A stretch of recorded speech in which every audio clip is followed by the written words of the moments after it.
friends, once again welcome to my YouTube channel Best Knowledge. First of all, please don't forget to like and comment my videos. जैसा कि आप जानते हैं, जो मेरे lectures देख रहे होंगे, बीएससी फोर्थ सेमेस्टर में मैथ्स की चैप्टर नंबर 5 सेंट्रल ऑर्बिट्स चल रहा है। चैप्टर नंबर 5 सेंट्रल ऑर्बिट्स का ये लेक्चर नंबर 2 है।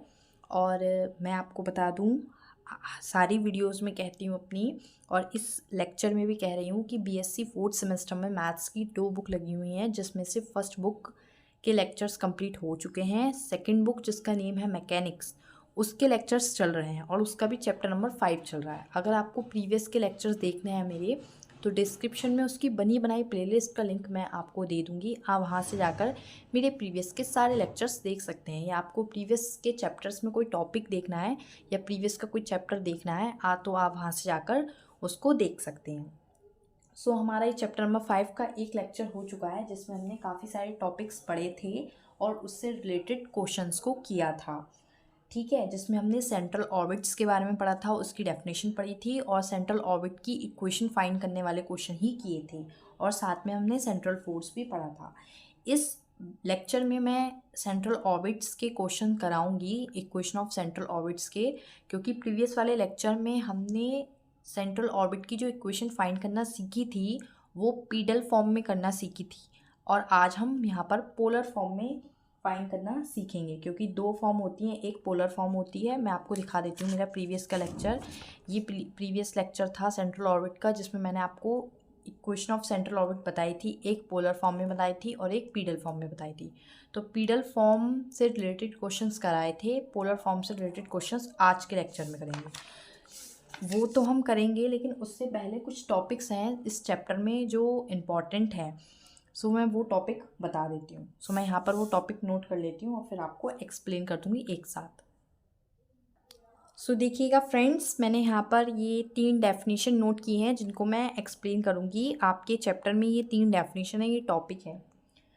मैं ये बात बता दूँ कि मैथ्स में मैं ये थ्योरी आपको क्यों बता रही हूँ, ये डेफिनेशंस क्यों बता रही हूँ।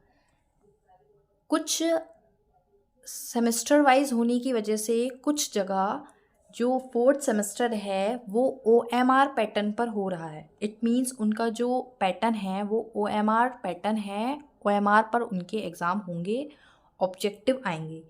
जब MCQs बेस्ड क्वेश्चन आते हैं तो उनमें आपके डेफिनेशन से भी क्वेश्चन पूछ लिए जाते हैं। डेफिनेशन में से क्वेश्चंस पूछ लिए जाते हैं एप्स की, एप्सिडल डिस्टेंस और एप्सिडल एंगल के बारे में भी। ये वीडियो जो मैंने बनाई है उनको भी साथ में कवर अप कराया, क्योंकि मेरे पास कमेंट आए थे कि हमारा तो MCQ बेस्ड है, तो हम ये इतने बड़े बड़े क्वेश्चंस कैसे करें। उनके लिए ये वीडियो है, क्योंकि उनके क्वेश्चंस यहाँ से बनेंगे। समझते हैं एप्स क्या होता है। An apse is a point on the central orbit. Central orbit पर एक ऐसा पॉइंट एट विच जहाँ पर the radius vector from the centre of force to the point has a maximum और मिनिमम वैल्यू। जहाँ पर रेडियस वेक्टर की उस पॉइंट पर मैक्सिमम या फिर मिनिमम वैल्यू होती है, वो एप्स कहलाता है। देखिए, सेंट्रल ऑर्बिट क्या होता है ये मैं अपने प्रीवियस लेक्चर में बता चुकी हूँ। एक पाथ जो कि किसी पर्टिकुलर पॉइंट के अबाउट, जैसे कि सेंट्रल फोर्स के अबाउट मोशन होता है, तो उस पाथ को हम सेंट्रल ऑर्बिट कहते हैं। जैसे मैंने बताया था आपको, प्लैनेट का जो मोशन होता है किसी भी प्लैनेट का अबाउट द सन, तो वो जो उसका जो पाथ होता है वो सेंट्रल ऑर्बिट होता है। तो सेंट्रल ऑर्बिट पर कोई ऐसा पॉइंट जहाँ पर रेडियस वेक्टर से उसका जो सेंट्रल फोर्स का जो पॉइंट है वो मैक्सिमम या मिनिमम वैल्यू रखता है, वो उस पॉइंट को हम एप्स कहते हैं। या तो वो मैक्सिमम वैल्यू रखेगा या मिनिमम। एप्सिडल डिस्टेंस क्या होती है? The length of radius vector at an apse. किसी एप्स पर रेडियस वेक्टर की लेंथ जो होती है वो उसकी एप्सिडल डिस्टेंस कहलाती है। एप्सिडल एंगल क्या होता है? The angle between 2 consecutive apsidal distance, यानी कि 2 एप्सिडल डिस्टेंस के बीच में जो कंसेक्यूटिव एंगल बनेगा वो क्या कहलाएगा? एप्सिडल एंगल। 2 एप्सिडल डिस्टेंस के बीच में जो एंगल बनता है उसको हम एप्सिडल एंगल बोलते हैं। ये 3 डेफिनेशन है जो आपके इस चैप्टर के सिलेबस में है। ठीक है, तो ये बताना इम्पोर्टेंट था। फिर आगे आपके सिलेबस में एक टॉपिक है जिसको मैं नहीं बताऊंगी, वो है planetary operation. Motion, sorry, planetary motion. तो प्लैनेटरी मोशन के अंदर इन लोगों ने क्या दिया है आपकी बुक में, Kepler's law. Kepler's law physics का टॉपिक है और 110% आप लोग ये टॉपिक पढ़ चुके होंगे। कैपलर्स लॉ के अंदर 3 लॉ आते हैं जो प्लैनेटरी मोशन के बारे में बताते हैं। सो कैपलर्स लॉ है जिसको मैं यहाँ पर नहीं बता रही हूँ, अगर आपको पढ़ना है तो आप बुक से अपने पढ़ सकते हैं, उनसे ऑब्जेक्टिव भी बन जाएंगे, बट मैं यहाँ नहीं बता रही हूँ। अब हम बात कर लेते हैं सेंट्रल ऑर्बिट से रिलेटेड क्वेश्चंस की।